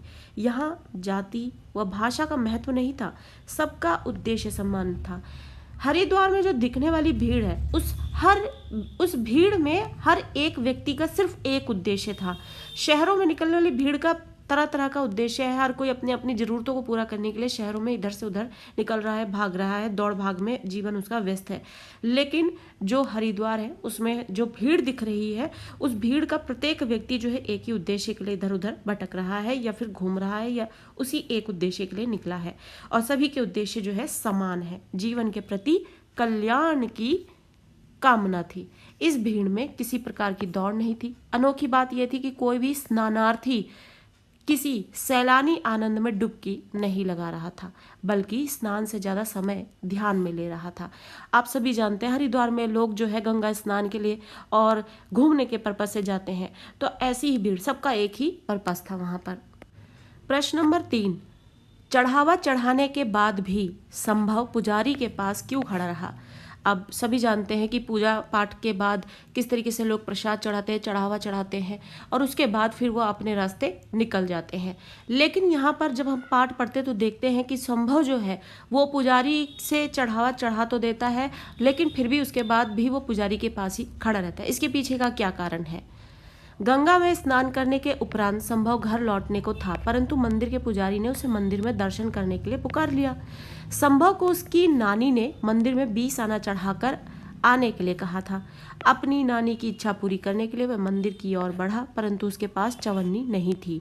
पुजारी संभव की दुविधा समझ गया और उसने उसे रेजगारी देने का वादा किया। रेजगारी यानी कि जो आपके अपने बंधे नोटों का आप जो उसके खुले पैसे लेते हैं, रेजगारी या चिल्लर जो आम भाषा में बोला जाता है उसको रेजगारी बोला जाता है यहाँ पर एक सामान्य बोली के अंतर्गत।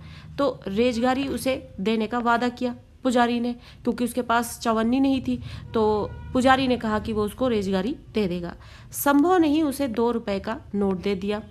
संभव ने ही उसे 2 रुपये का नोट दे दिया और संभव के कलावा बांधने के बाद पुजारी लड़की के कलावा बांधने लगा था।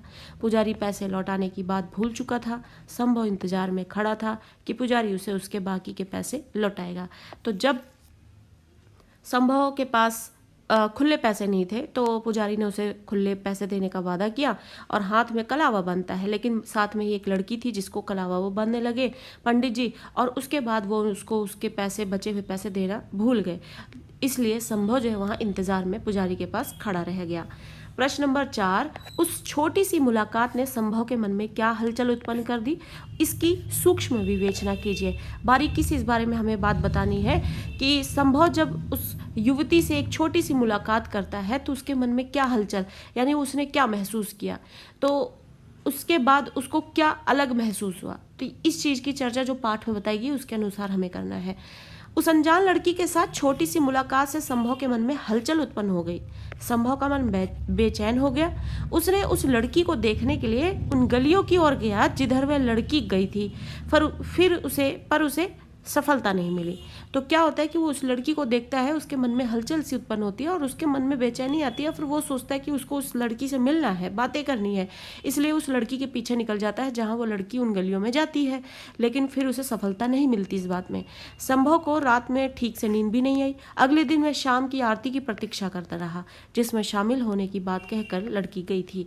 उसकी आंखों में उस लड़की की छवि बसी हुई थी। अब वह उन प्रश्नों के बारे में सोच रहा था जो वह लड़की से मिलने के बाद करने वाला था। तो उससे मिलने के बाद वो बेचैनी महसूस कर रहा था, उससे मिलना चाहता था। उसके पीछे वो गया भी पर मिल नहीं पाया। फिर वो अगले दिन की शाम की आरती का इंतजार करने लगा जब लड़की ने वहां पे आने का वादा किया था, जिससे कि वो अपने उन प्रश्नों को दोहरा रहा था अपने मन ही मन में, जिससे कि उसको जो प्रश्न पूछने हैं उससे वो उसे ठीक तरीके से पूछ सके। प्रश्न नंबर 1, एकदम अंदर के प्रकोष्ठ में चामुंडा रूप धारणी मनसा देवी थी। व्यापार यहाँ भी था। दूसरा देवदास पाठ के आधार पर आशय स्पष्ट करना है। तो पाठ की ये पंक्तियां है, इसका क्या अर्थ है, इसका क्या आशय है, वो हमें बताना है। संभव अपनी मनोकामना से उत्साहित मनसा देवी के मंदिर पहुंचता है। अब संभव जो है अपनी मनोकामना के चलते जो है उत्साह में मनसा देवी के मंदिर पहुंचता है। माँ चामुंडा रूप धारणी मनसा देवी की मूर्ति के साथ अन्य देवी देवताओं की मूर्तियां भी विराजमान थी। अन्य धार्मिक स्थलों की भांति ही यहाँ पर भी व्यापार था। तो अब मनसा देवी मंदिर की चर्चा यहाँ पर हो रही है और ये भी बताया जा रहा है कि जैसे बाकी जगह व्यापार चल रहा था वैसे यहाँ पे भी मंदिर के आसपास व्यापार चल रहा था। लाल पीला धागा ₹1.25 में बेचा जा रहा था। आंगन में अनेक गुमटियों पर रुद्राक्ष मालाएं लटकी हुई थी। जैसा कि किसी भी तीर्थ स्थल पर या मंदिरों के पास आप जाते हैं, घूमते जाते हैं, दर्शन के लिए जाते हैं, तो ऐसे नज़ारे देखने को मिल जाते हैं जहाँ पर पूजा सामग्रियाँ जो है बड़ी ही आसानी से और इसी तरीके से सजावट से मिलती दिखती हैं। जो असली रुद्राक्ष के नाम पर ₹10 से लेकर 3000 तक की बिक रही थी। यानी ऐसा बताया जा रहा था कि ये असली रुद्राक्ष है और रुद्राक्ष की बहुत कीमत बताई जाती है, और ऐसा बता के कि ये असली ही रुद्राक्ष है तो इसलिए वहाँ पर जितनी भी रुद्राक्ष दिख रही थी या मालाएं दिख रही थी वो उसके रेट जो है ₹10 से लेकर 3000 तक के बिक रहे थे। वहाँ पर एक तरफ गरम जलेबी मिल रही थी और पूरी कचौरी छन रही थी। मनसा देवी मंदिर का पूरा दृश्य एक मेले की भांति लग रहा था। लेखिका को चामुंडा देवी के मंदिर के बाहर का दृश्य अन्य धार्मिक मंदिरों की भांति धर्म के नाम पर व्यापार करने का स्थल ही दिखाई दिया। अब लेखिका जो है यहाँ पर जब मनसा देवी मंदिर की चर्चा करती हैं तो ये बताती है कि जिस तरीके से बाकी धार्मिक स्थल है वैसे ही बाकी धार्मिक स्थलों की तरह यहाँ पर भी व्यापार हो रहा है। तो ये मंदिर के सामने और मंदिर के आसपास इस तरीके का व्यापार जो है वो सिर्फ उनको एक मात्र व्यापार करने का स्थल सा दिखने लग गया है। ये एक तीर्थ स्थल या मंदिर नहीं लग रहा था जिस तरीके से यहाँ पर व्यापार चल रहा था। प्रश्न नंबर 2, दूसरा देवदास कहानी के शीर्षक की सार्थकता स्पष्ट कीजिए। जैसे कि हम पहले भी इसको डिस्कस कर चुके हैं कि पाठ में देवदास और पारो की प्रेम की कथा के अनुसार ही यहाँ पर एक और युवक और युवती की प्रेम कथा जो है यहाँ पर लेखिका ने बताई है, और इसलिए जिस तरीके से देवदास का प्रेम था, स्नेह था पारो के लिए, वैसा ही स्नेह कुछ यहाँ पर दिखाया गया। इसलिए लेखिका जो है कुछ हद तक इसको उचित सा समझती है कि ये दूसरा देवदास है, और इसलिए पाठ का नाम और इसका जो शीर्षक है वो दूसरा देवदास है।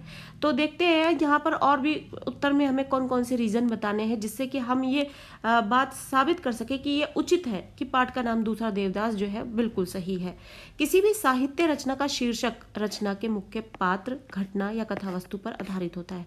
यानी जब भी कुछ लिखा जाता है तो जो उसका टॉपिक होता है, शीर्षक होता है, वो लिखना बहुत ज़रूरी होता है और उसके लिए बहुत टाइम स्पेंड करना पड़ता है ताकि एक अच्छा शीर्षक बनकर निकल सके।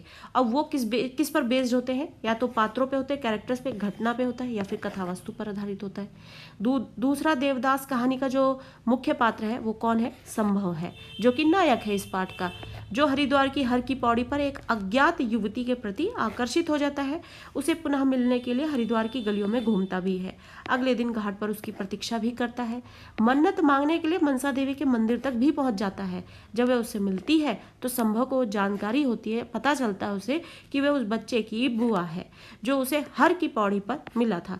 हर की पौड़ी पर जो बच्चा उसे मिला था वो उसकी बुआ है, इतनी जानकारी उसको वहां पर मिलती है। लड़की अपना नाम पारो बताती है। लड़की का नाम पारो सुनकर जैसे संभव की खोज सार्थक हो जाती है। जैसे ही वो लड़की का नाम जो है पारो सुनता है तो उसको अपने आप से ये महसूस होता है कि जैसे वही उसका देवदास है, और इसलिए उसको संभव की खोज जो है, यानी संभव को अपनी स्त्री या अपनी पत्नी के रूप में जिसकी खोज थी वो सार्थक लग रही थी यहाँ पर। इसलिए वह अपने नाम के बाद देवदास लगाकर ये संकेत दे देता है कि वह भी उसे देवदास की भांति ही प्रेम करता है। देवदास वह नाम है जो प्यार में पागल प्रेमी के लिए प्रयुक्त किया जाता है, और देवदास शब्द जो है, अब ये नाम जो है, ये शब्द जो है, अब हर वो कोई व्यक्ति जो है अपने लिए प्रयोग करना पसंद करता है जो अपने प्रेम को की प्रगाढ़ता को प्रकट करना चाहता है। यानी उसका प्रेम कितना असली है, सच है, कितना प्रगाढ़ है, गहरा है। अतः दूसरा देवदास शीर्षक संभव की स्थिति को भली प्रकार से स्पष्ट कर देता है। यही कारण है कि जो कहानी का शीर्षक है वो दूसरा देवदास सार्थक होता है यहाँ पर। प्रश्न नंबर 3, संध्या के समय हर की पौड़ी पर भक्तों को दोने के दुगने भाव पर मिलने पर कोई आपत्ति क्यों नहीं थी। हम सभी को मालूम है, जो भी कोई हरिद्वार मोस्टली लोग जा चुके होते हैं, घूम चुके होते हैं, तो सभी को जानकारी है कि संध्या के समय जब आरती होती है, गंगा जी की आरती होती है, तो वहाँ पर दोने मिलते हैं जिसमें पूजा सामग्री होती है। और भीड़ होने की वजह से और एक धार्मिक स्थल होने की वजह से, क्योंकि वहाँ पर बहुत ज़्यादा सैलानी आते हैं, घूमने फिरने वाले आते हैं, और यही उनका जो है एक समय होता है, निश्चित समय होता है जो उनके व्यापार को और कुछ उनकी अर्निंग होती है। तो ये सब एक रीज़न है कि जो वहाँ पर दोने मिलते हैं वो दुगने भाव पर मिलने लगते हैं। लेकिन वहाँ पर जितने भी श्रद्धालु आते हैं उन्हें इस बात पर कोई आपत्ति क्यों नहीं होती, यानी उस बात को ये जानते हुए कि इसका इतना रेट नहीं है, लेकिन फिर भी कोई इस बात पर कोई आपत्ति नहीं जताता है। क्यों? हर की पौड़ी पर संध्या की आरती के समय श्रद्धालु आरती करने व अपनी मनोकामना की पूर्ति के लिए उपस्थित होते हैं। और सभी को मालूम है, हर की पौड़ी पर जब संध्या के समय गंगा जी की आरती जब होती है तो आरती करने वाले और आरती लेने वाले भी जो है अपनी मनोकामना की पूर्ति के लिए हर कोई वहाँ पर उपस्थित होता है, जो कोई भी वहाँ पर उपस्थित होना चाहता है। संध्या के समय 1 रुपये में बिकने वाले फूल के दोने जो है दुगने मूल्य यानी 2 रुपये में बिकने लगते हैं, किंतु श्रद्धालु बिना किसी शिकायत के मनोकामना की पूर्ति के लिए उन्हें खरीदते हैं। दूर दूर से आए श्रद्धालु गंगा के प्रति आसक्ति होने, यानी गंगा के प्रति अपनी श्रद्धा होने की वजह से और मनोकामनाओं की पूर्ति के उद्देश्य से 1 रुपये की जगह 2 रुपये दोने को खरीदने में कोई आपत्ति नहीं दिखाते। यानी श्रद्धा और विश्वास, यानी जो लोगों की श्रद्धा है, इसलिए वो श्रद्धा जो है कारण बनता है जो लोगों को आपत्ति नहीं जताने देता। यानी भगवान में विश्वास और जो श्रद्धा है उसकी वजह से वहाँ पर दोने का जो भी रेट है लोग दे देते हैं बिना कोई आपत्ति दिखाए। श्रद्धालु गंगा को पावन तथा मोक्षदायिनी मानते हुए उसके प्रति विशेष लगाव व आस्था का भाव रखते हैं। और इस तरीके से हम हर कोई जानता है कि जो है गंगा स्नान जो है हर कोई अपने पाप धुलने के लिए कर रहा है, मोक्षदायिनी, मोक्ष मिलता है, मोक्ष देने वाली, और ये मानते हुए सभी की जो श्रद्धा है, लगाव है, आस्था है, वहाँ पर हर कोई उपस्थित होना चाहता है, संध्या की आरती लेना चाहता है, गंगा स्नान करना चाहता है, जिससे कि उनकी भी मनोकामनाएं पूरी हो सकें। प्रश्न नंबर 4, वैशाखी वाले दिन संभव ने क्या निश्चय किया और क्यों? वैशाखी वाले दिन की बात है, संभव उस दिन कुछ निश्चित कर लेता है इस बात को, और क्यों करता है और वो कौन सी बात है ये बतानी है। बैसाखी वाले दिन संभव ने निश्चय किया कि वह हर की पौड़ी के घाट तक चला तो जाएगा, परंतु स्नान नहीं करेगा, केवल हाथ मुंह धोकर प्रार्थना कर लेगा। कुछ देर पौड़ी पर बैठकर गंगा के जल को देखेगा और लौटते समय मथुरा जी की पुरानी दुकान से गर्म जलेबी खरीदेगा और घर लौट आएगा। ये उसके प्लान थे कि वहाँ जाएगा, वो गंगा स्नान नहीं करेगा, वो सिर्फ हाथ पैर मुंह धुलेगा, प्रार्थना करेगा और वहाँ पर भी कुछ देर बैठेगा, मथुरा की पुरानी दुकान से गर्म जलेबी लेगा और घर को लौट आएगा। संभव का गंगा घाट पर जाने का उद्देश्य गंगा के प्रति श्रद्धा और या आस्था नहीं, बल्कि वह तो उस अज्ञात युवती को खोजने जा रहा था जिसे उसने एक दिन पहले घाट पर देखा था और उसके सौंदर्य के प्रति वो आकर्षित हो गया था। तो उसने ये निश्चय किया था कि उसको इसलिए जाना है। बाद में वो उस लड़की से और उस युवती से उसकी मुलाकात हो जाती है, तो वो उसके लिए जाना चाहता है, उससे मिलना चाहता है। प्रश्न नंबर 5, पाठ के आधार पर होने वाली गंगा जी की आरती का प्रभावपूर्ण वर्णन अपने शब्दों में कीजिए। पाठ में जो गंगा जी की आरती का प्रभावपूर्ण वर्णन किया गया उसकी चर्चा करनी है, या फिर इसी प्रश्न को ऐसे पूछ सकते हैं कि दूसरा देवदास कहानी के आधार पर हरिद्वार की शाम और गंगा आरती के दृश्य का जो वर्णन है उसे हमें अपने शब्दों में बताना है। हर की पौड़ी पर सांझ कुछ अलग रंग में उतरती है, यानी कि जो हर की पौड़ी हरिद्वार है वहाँ घाटों पर जो संझा है, संझा यानी साँझ, साँझ यानी शाम, शाम का वक्त जो है वो कुछ अलग ही रंग में उतरती है। जितना उत्साह हर की पौड़ी पर सांझ के समय दिखता है उससे ज़्यादा उत्साह कभी नहीं दिख सकता।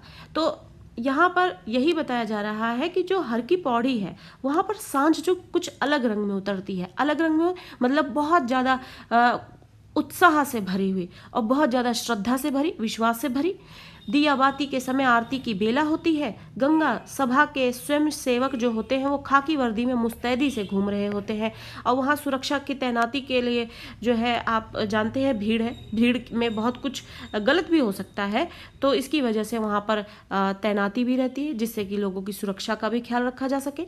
वे सबको सीढ़ियों पर बैठने की प्रार्थना करते हैं।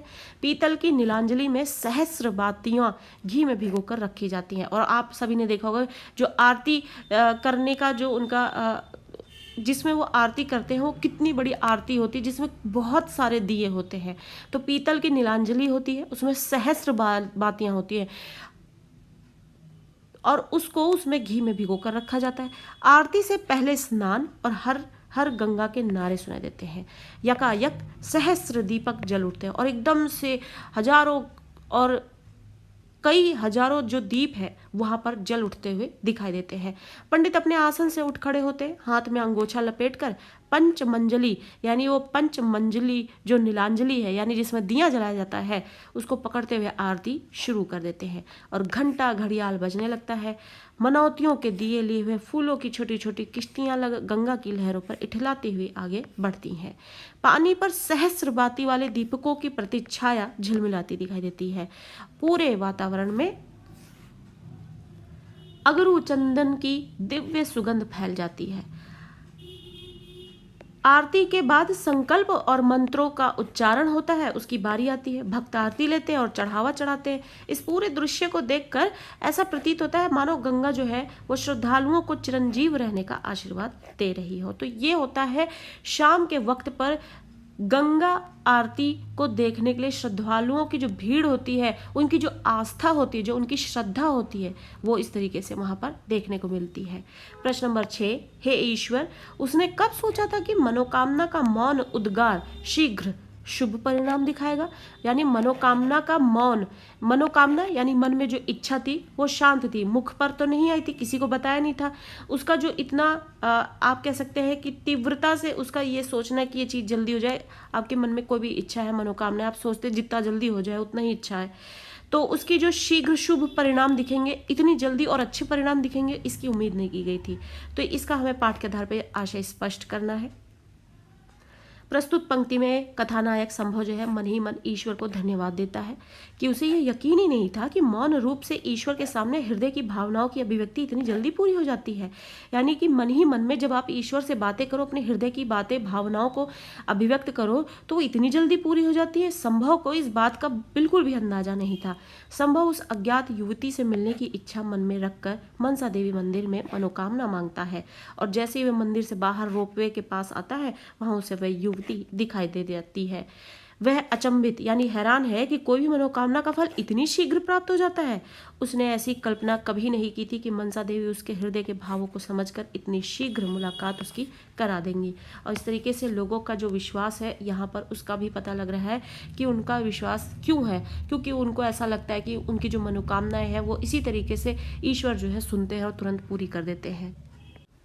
प्रश्न नंबर 7, मनसा देवी जाने के लिए केबिल कार में बैठे हुए संभव के मन में कल्पना उठ रही थी, उनका वर्णन कीजिए। जो केबिल कार होती है जिसमें बैठकर व्यक्ति जो है गहराई को देख पाता है, वहाँ पर एक पहाड़ से दूसरे पहाड़ के बीच की जो दूरी है केबिल कार से जो है दूरी तय की जाती है, और वो बहुत हद तक एक लोगों का जो है आप कह सकते हैं एडवेंचर भी है वहाँ पर। तो वो उसमें बैठे हुए संभव के मन में क्या कल्पनाएं उठ रही हैं। मनसा देवी जाने के लिए केबिल कार में बैठे हुए संभव के मन में अनेक कल्पनाएं उठ रही थी। वह घाट पर मिली उस अज्ञात युवती से मिलना चाहता था और उस युवती की छवि उसके मस्तिष्क में बस गई थी। वह चारों ओर उस युवती को ही ढूंढ रहा था। उसका मन बेचैन था। वह उसे केबिल कार में जाकर बैठा जिसका रंग गुलाबी था। उस युवती ने पहली मुलाकात में गुलाबी रंग का परिधान पहना हुआ था, तब से संभव को गुलाबी रंग आकर्षित कर रहा था। यानी पहली मुलाकात में जब युवती उससे संभव से मिली थी तो उसने गुलाबी रंग के कपड़े पहन रखे थे और तब से गुलाबी रंग उसे बहुत ज़्यादा पसंद आ रहा था। वह मनसा देवी भी इसी उम्मीद से जा रहा था, शायद मनसा देवी उसकी मनोकामना पूरी करेंगी और उसे उस युवती से मिला देंगी। तो इस तरीके से केबिल कार में बैठते हुए संभव के मन में ये कल्पनाएं उठ रही थी कि वो शायद उस युवती से वहाँ मुलाकात कर सके।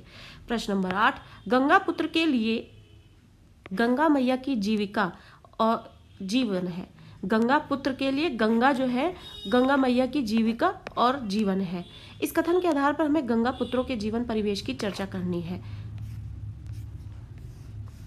गंगा पुत्र कौन होते हैं? वे गोताखोर जो संध्या गंगा की आरती के समय गंगा की धार में बहते हुए दोनों में से पैसे उठाते हैं। और ये सब हर किसी ने देखा है कि नदियों में जो है जहाँ पर श्रद्धालु जो है अपनी मनोकामना के चलते बहुत कुछ वहाँ पर दान भी देते हैं और चढ़ावा भी चढ़ाते हैं, और यही चढ़ावा जो है इनकी जीविका का एकमात्र साधन है। ये जोखिम उठाकर वो जीवन यापन के लिए कार्य करते हैं और इस तरीके का वो जोखिम उठाकर इस तरीके से अपना जीवन यापन करने को मजबूर होते हैं। यही उनकी जीविका होती है। कभी कभी तो गंगा की लहरों में इनके प्राण भी खतरे में पड़ जाते हैं। दोनों में रखे दीपों से वो वस्त्रों में भी आग लग जाती है, किंतु वे निर्भीक यानी कि बिना डरे उसी कार्य में लगे रहते हैं। उनकी जो पत्नियां हैं कुशा घाट पर उनके पतियों द्वारा दोनों में से उठाए गए पैसों की रेजगारी जो है बेचकर पैसों के बंधे रुपए बनाती हैं और इस तरीके से उनके द्वारा इकट्ठा किए हुए पैसे जो है उनकी पत्नियां उनको बेचकर, उन रेजगारियों को बेचकर, बहुत लोग होते हैं जिनको जो है वहाँ पर इन पैसों की जरूरत होती है, वो उनको उस कीमत पर कुछ कीमत पर बेच देती हैं और इस तरीके से उनके पास कुछ पैसे आ पाते हैं। प्रश्न नंबर 9, पारो बुआ इनका नाम है। उसे भी मनोकामना का पीला लाल धागा और उसमें पड़ी गिठान यानी कि गांठ का मधुर स्मरण हो आया। कथन के आधार पर कहानी के जो संकेतपूर्ण आशय है यहाँ पर वो हमें बताने हैं। या फिर इसी प्रश्न को ऐसे पूछ सकते हैं कि उसे भी मनोकामना का पीला लाल धागा जो है उसमें पड़ी गिठन का मधुर स्मरण यानी कि उस मनोकामना के चलते जो है वो पीला लाल धागा जो बांधा गया था उसकी जो मधुर याद है वो आ जाती है। तो ये किस बेसिस पे ये बात बोली गई है? जब लड़के ने अपने बुआ का नाम पारो बताया तब संभव को लगा कि उसकी मनोकामना का पीला लाल धागा जो है वो मनसा देवी के मंदिर में उसने बांधते हुए सोचा था कि कितना अच्छा हो कि उसका मेल उस लड़की से हो जाए, और कुछ ही क्षण ही बीते थे कि उसकी मुलाकात उस लड़की से हो गई। धागा बांधना सार्थक हो गया। वह स्वयं को देवदास समझने लगा और उसे लगने लगा कि अब पारो उसकी हो जाएगी। कहानी का संकेत है कि उसने जैसा चाहा वैसा ही हुआ, फल सुखांत होता है। और इस तरीके से पारो नाम सुनते ही उसको ये महसूस होने लगा कि वही उसका असल में देवदास है और ईश्वर की भी यही इच्छा है, तभी कामना करते ही उसको वो चीज़ मिल गई जो जिस चीज़ की उसने कामना की थी। प्रश्न नंबर 10, मनोकामना की गांठ भी अद्भुत अनोखी है, इधर बांधो उधर लग जाती है। कथन के आधार पर पारो की जो मनोदशा है उसका हमें वर्णन करना है। या फिर इस प्रश्न को ऐसे भी पूछ सकते हैं कि मनोकामना की जो गांठ है वो भी अद्भुत और अनोखी है, कैसे? दूसरा देवदास के इस पाठ के आधार पर हमें ये बात बतानी है। संभव युवती के सौंदर्य के प्रति आकर्षित हो चुका था। वह उसे पुनः मिलने के लिए हर की पौड़ी पर अगले दिन पहुंच जाता है। मनसा देवी मंदिर जाते समय संभव की आंखें युवती को ढूंढ रही थी। युवती पारो भी संभव के प्रति आकर्षित हो चुकी थी। अब जब क्योंकि हर की पौड़ी पर एक बार संभव जो है उस युवती से मिल चुका है, तो अगले दिन मनसा देवी भी वो उसी को ढूंढते हुए वहां पहुंच जाता है। और कहीं ना कहीं पारो भी जो है संभव के प्रति आकर्षित हो चुकी थी। उसकी आंखों में भी संभव को देखना, उसकी आंखें भी जो है वो संभव को देखना चाहती थी। उसके मन की जो दशा है उसका वर्णन उसके द्वारा मन में बोली गई पंक्ति से हो ही जाता है। वह भी संभव को मिलने के लिए उतना ही बेचैन थी जितना कि संभव था। अकस्मात यानी एकदम से संभव से मिल जाने के कारण मन ही मन प्रसन्न भी हो जाती है। मनसा देवी में मांगी गई उसकी जो मनोकामना थी वो पूर्ण हो जाती है और उसने मनसा देवी मंदिर के बाहर जो लाल पीले धागे की गांठ लगाई थी, मनसा देवी के मंदिर से बाहर निकलते ही संभव को देखते ही उसे लगा कि गांठ लगाते ही मनसा देवी ने उसकी मनोकामना पूरी कर दी। और इस तरीके से उनके मन में जो थी उन्होंने ईश्वर से कामना की और वो उनको तुरंत के तुरंत मिल गई। प्रश्न नंबर 11, ममता कालिया के जीवन और उनकी रचनाओं का परिचय देते हुए उनकी भाषा शैली की विशेषताएं हमें बतानी है। यहाँ पर ममता कालिया का जीवन परिचय जो है हमने ऑलरेडी चैनल पर डिस्कस कर रखा है, लाइन टू लाइन एक्सप्लेनेशन दे रखी है, आप उसको जरूर देखें। इस प्रश्न को भी यहाँ पढ़ें, लेकिन आप वहाँ पर भी जरूर पढ़ें क्योंकि पाठ्य पुस्तक में जो डिटेल्स दे रखी हैं वो ज़्यादा है, उनको देखना ज़्यादा जरूरी है, समझना ज़्यादा जरूरी है। और यहाँ पर हम प्रश्न में डिस्कस कर लेते हैं। ममता कालिया का जो जीवन परिचय है वो इस प्रकार है कि ममता कालिया का जन्म सन 1940 ईस्वी में मथुरा उत्तर प्रदेश में हुआ। इनकी शिक्षा के कई पड़ाव रहे, जैसे कि नागपुर, पुणे, इंदौर, मुंबई आदि। इन्होंने दिल्ली विश्वविद्यालय से अंग्रेजी विषय में एमए किया। आप देख सकते हैं यहाँ हम हिंदी में इनकी रचनाएं पढ़ रही हैं, लेकिन इन्होंने अंग्रेजी विषय में जो है एमए किया है। और एमए करने के बाद वे 1963 से 65 तक दौलत राम कॉलेज में ये DU अंग्रेजी की प्राध्यापिका भी रही हैं दौलत राम कॉलेज में। फिर 1966 से 1970 तक उन्होंने NSDT महिला विश्वविद्यालय मुंबई में अध्यापन किया।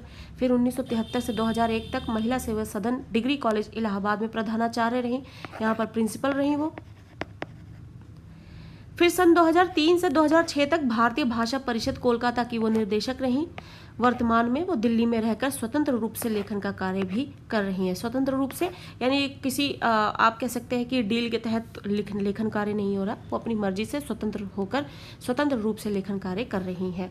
रचनाएं उनकी जो है कुछ प्रसिद्ध रचनाएं या मुख्य रचनाएं, ममता कालिया जी की कुछ प्रमुख रचनाएं हैं बेघर, नरक दर नरक, एक पानी के नोट्स, प्रेम कहानी, लड़कियां, डॉर, ये सब क्या है उनके उपन्यास हैं।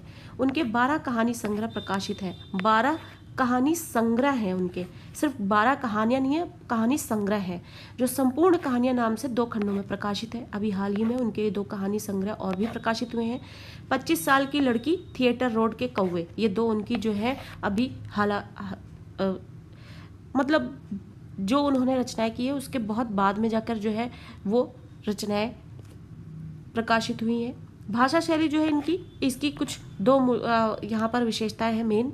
ममता कालिया की रचनाओं में शब्दों का जो है अत्यंत सुंदर चयन मिलता है और उनकी भाषा पर पकड़ जो है बहुत ही अत्यंत उच्च कोटि की है। दूसरा, विषय के अनुरूप वो भावों की सहज अभिव्यक्ति उनकी विशेषता है। जैसा विषय है उसके अनुसार वो भावों को प्रेजेंट करती है, वो बहुत ही आसानी से अभिव्यक्त कर देती हैं। तीसरा, व्यंग्यात्मक शैली कथा सजीव भाषा के माध्यम से रचना में अनोखा प्रभाव भी वो उत्पन्न करती हैं। और इस तरीके से इस पार्ट से संबंधित यहाँ पे हमने बहुत सारे लॉन्ग क्वेश्चन जो है डिस्कस किए हैं। Chapter already line to line explanation के साथ चैनल पर मौजूद है। लेखिका का जो जीवन परिचय है वो भी आपको मिलेगा। इसी तरीके से टाइमली अपडेट्स पाने के लिए चैनल को जरूर सब्सक्राइब करें, क्योंकि चैनल जो है आपको टाइम टू टाइम यहाँ पर जो चैप्टर्स हैं उनकी एक्सप्लेनेशन, जीवन परिचय, क्वेश्चन आंसर्स सब कुछ प्रोवाइड करता रहता है। और इसकी आप प्लेलिस्ट चेक कर सकते हैं, वहाँ पर आपको और भी जो चैप्टर्स हैं उनकी एक्सप्लेनेशन, क्वेश्चन आंसर सब